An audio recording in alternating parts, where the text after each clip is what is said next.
स्त्री का रूप लेके खड़ी हो गई। संत महापुरुष भी आए थे क्योंकि गोविंद आने वाले हैं। मूसलाधार वर्षा शुरू हुई, जोरों की हवा चलने लगी।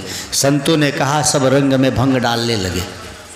संतों ने कहा, ओ पवन देव तुमको क्या हो गया, ये अचानक हवा क्यों बहने लगी?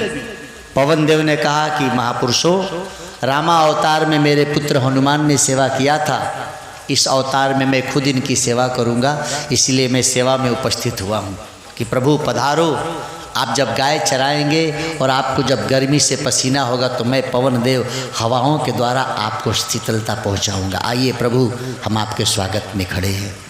माता धरती से पूछा गया कि देवी आपको क्या हो गया है? धरती ने कहा कि महापुरुषों, रामा अवतार में तो इन्होंने मेरे से रिश्ता ही बदल लिया, मेरी बेटी से ब्याह कर लिया। मैं हूँ इनकी अर्धांगिनी, लेकिन कई हजार वर्षों से, जब से मैं धरती बनी हूँ, मैं अपने परमात्मा से मिल नहीं पाई हूँ। जब अवतार लेते हैं, परशुरामा अवतार लिए तो मुझे दान कर दिया क्षत्रियों को, रामा अवतार लिए तो मेरी बेटी सीता से ही विवाह कर लिया। 24 अवतार में पहला अवतार है कि इस अवतार में प्रभु मेरी मिट्टी को अपने मुख में डालेंगे। इस बार मैं अपने पति परमेश्वर से मिल सकूंगी, इसलिए मैं प्रसन्न चित्त हूँ कि प्रभु आप पधारिए, आपके स्वागत में खड़ी हूँ। माता लक्ष्मी हाथ, माता धरती स्त्री बन के हाथ में पुष्पमाला लेके खड़ी हैं। पवन देवता पुष्पमाला लेके खड़े हैं। संतों ने कहा बादलों से कि तुम लोगों को क्या हो गया, यही टाइम है बरसात करने का, भला भगवान जन्म लेने वाले हैं।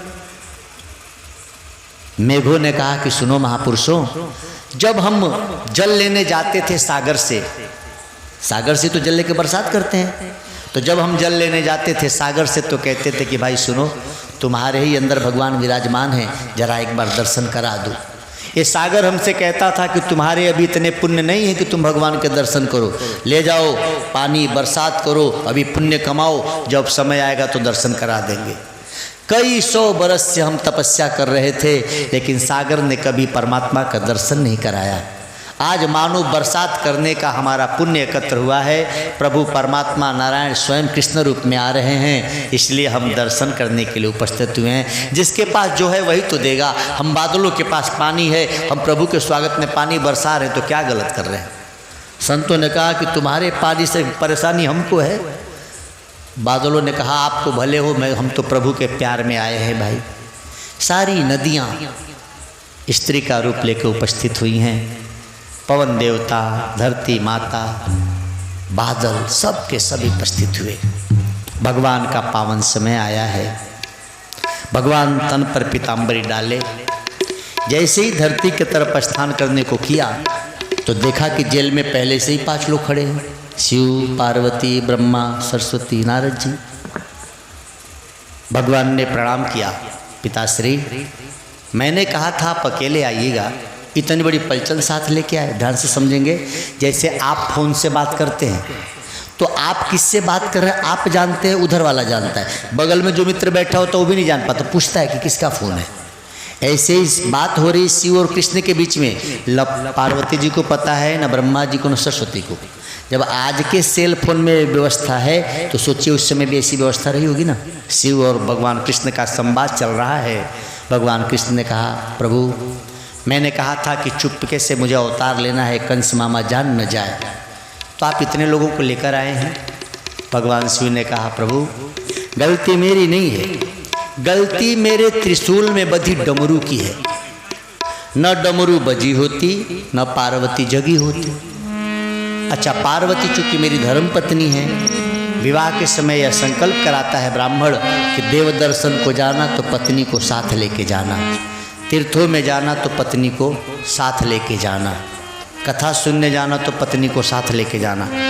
अब पता ना कैसे ब्याह हो रहा है। अब कहा जा रहा है कि फिल्म देखने जाना तो साथ लेके जाना, पिकनिक मनाने जाना तो साथ लेके जाना। सत्यानाश हो भाई। पत्नी धर्म के मार्ग पे रहे तब तो धर्म पत्नी है, और पत्नी फिल्म देखने है तो विपत्ति है कि पत्नी है। ये जो पत्नी पति से कहे कि बर्गर पिज़्ज़ा लाइएगा, समझिए कि सुपड़खा माई घर में आ गई है। पत्नी ये कहे कि धूप बत्ती लाइएगा, मिश्री लाइएगा, ठाकुर जी को भोग लगाना, ये तो समझ में आ रहा है। अजी सुनते हो, खाना बनाने का मन नहीं है तो धुंधुली है। हाँ, पता है कि कल का पेमेंट हुआ है, आज एनटीपीसी से कुछ लेके आ जाओ, पैकिंग करके खा लेंगे। तेरी बुद्धि को भगवान सत बुद्धि दे। ऐसी ऐसी पत्नियां हो गई हैं। पहले धर्म पत्नी होती थी, अब वो वाइफ है। हाँ, वाइफ है। जो धर्म पत्नी थी ना, वो धर्म के मार्ग में पति को ले जाती थी। हाँ, अब तो क्या है, वाइफ बोलते हैं। हाँ, कैसे कैसे लोग हैं। पहले पति भी ऐसे होते थे। आपको पता है पति क्यों कहते हैं? पात रक्षते इति पति। पात माना शरीर, जो आपकी शरीर की रक्षा करता है उसे पति कहते हैं। पति क्या करता है? हमारे शरीर की रक्षा करता है, हमको खाना देता है, कपड़ा देता है, इसीलिए उसको पति कहते हैं। जो पति आपको खाना कपड़ा न दे पाए तो विपत्ति है, फिर काहे का पति है ये? तो पतियों को भी चाहिए कि यदि विवाह कर लिए हैं, किसी की बहन बेटी को घर लाए हैं, तो जिम्मेदारी समझे। कई पति भी ऐसे ही हराम खोर पी के टून रहते हैं, पत्नी भले परेशान रहे, नालायक कहीं के, ब्याह क्यों कर लिया बेहुदा। मैं आपको एक मंत्र बता दूं, जिसके पति दारू पी तो ध्यान से सुनो। आपके पति, आपका भाई, आपका बेटा, आपके पिता यदि बहुत दारू पीते हो तो क्या करे? जब गहरी नींद में सो जाएगा तब करना है, उसको खबर भी नहीं होगी।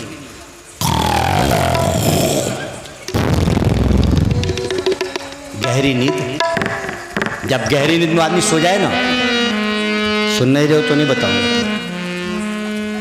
गहरी नींद में जब सो जाए, अपलक, आंखों की पलकें न गिरे, उसको देखिए।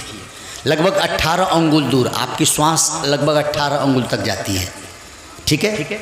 मन में उसका नाम लीजिए, जो भी उनका नाम हो, और मन में कहिए कि दारू छोड़ दो। और अपलक, आंखों की पलकें न गिरे, और मंत्र बोलिए, ओम ऐश्वर्य नमः, ओम ऐश्वर्य नमः। 1-2 दिन में नहीं, लेकिन 2-3 महीना करो, उस व्यक्ति को पता नहीं लगा, पक्का छोड़ेगा। थोड़ी सी आंखों को तकलीफ होगी, आंखों की पलकें नहीं गिराएंगे तो आंख में आंसू आएंगे, लेकिन चिंता न करें, आंखों के लिए फ़ायदेमंद है। एक टक देखने से उस पर असर पड़ेगा। तो एकदम बिल्कुल आसान है। किसी का पति, भाई, बेटा, बाप बहुत पियकड़ी करते हो, न मानते हो, उसको खबर नहीं होगी। जब गहरी नींद में रहेगा तभी करना है। अचेतन अवस्था में जब गहरी नींद में रहते हो तो आपका मन शांत रहता है, फिर उसमें हम अपना संकल्प डाल देते हैं। फिर आप जो कहोगे उसके अंदर अंतरात्मा में घुस जाएगी, उसको खबर भी नहीं होगी और उसके स्वभाव बदल जाएंगे। समझ रहे हैं बात ना? एक और तरीका, जब भोजन बनाकर भोजन परोसने जाओ तो भोजन में भी ऐसी एक पलक देखो और फिर मनी मन सोचो कि हे अन्न देवता, आप अन्न हैं, मेरे पति की दारू छुड़ा दो। जल देने जाओ उसको पानी पीने के लिए, उसमें भी देखो। जब बार बार इसको करोगे उसको खबर नहीं और पक्का छोड़ेगा। ऐसे कईयों को छोड़ा है। ओम ऐश्वर्य नमः, कोई कठिन तो है ही नहीं। खुद भी कुछ किया करो दिन भर। ये लोग क्या करती है पता है? फिल्मी गाना गा गा के तो खाना बनाती हैं, तो खाना खा के आता तो फिल्मी फाइट चलाता है। ले, आधा फिल्म तूने बनाई, आधा उसने बना दी। तुम भजन कर करके भोजन बनाते तो भगत हो जाता। तुमने ओ गाना सुना, ले तेरे बिना भी क्या जीना, तू मुआ ही आ गए, ले मुआई दे तो के। अब भजन करते करते भोजन बनाइए तो भोजन करने वाला भक्त हो जाएगा। फिल्मी गाना सुनना है, टीवी देख, सीरियल देखते हो तो हम भोजन बनाते तो घर में भी एक सीरियल तैयार हो जाती है। चलो देवकी वसुदेव सोए कि जग गए?